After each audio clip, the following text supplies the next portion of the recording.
Assalamu alaikum everyone, welcome back to a Leverfi video update. Now Leverfi unfortunately has disappointed once again. I wanted to buy this, even I was talking about this one on my Signal channel with my members, and I said I kind of like a setup of this lever, but unfortunately its entry was tricky. That's what I said, and we never bought Leverfi to begin with, and you can see that in as far as my yesterday videos goes, this was a move to the upside. You came for the retest here, but the retest is what failed. That's the problem. You see, the breakout happened, the pennant was there. All I made an update about was a pennant, but unfortunately if you're not going to hold the retest, you're gonna fail big time. So anyways, people are quite bullish here because again it's just the story of these green candles, and the green you have, the safe it feels.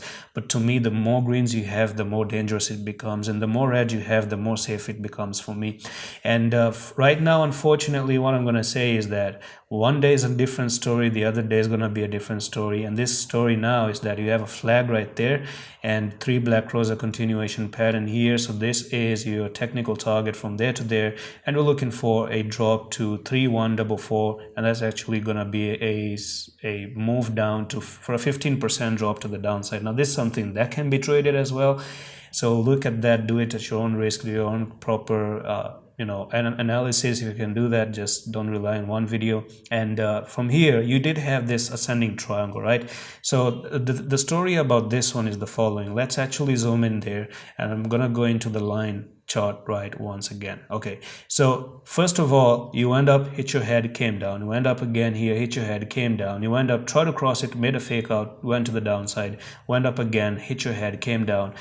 Now you cross like this, you made the bullish closing, but when you went down for the retest, it was supposed to do something like this, okay, and move up. And that was the best case scenario. So that one could have been the best case scenario. But what did you do instead? Unfortunately, lost the trend line, went for the retest, went up below the trend line, came back up. And you can see that this was your support, that was your support, and what happened? You lost that support, you went for the retest, you extend that line, this is where the retest happened, and you have been rejected, and the worst case scenario is now in play. So by default, the technical target is going to be down at the lowest part of this ascending triangle. If you come below the ascending triangle, you go from where you started the ascending triangle, and if you could have crossed it and back tested it, you could have gone to the highest part of 4811 being the first target. So that's pretty much it for this update right now on Leverfi. Hope that makes sense. Bear flag, loss of ascending triangle, Bitcoin looking bad. Perfect recipe to continue to the downside right now. And I'm going to see you the next one. Allah Hafiz.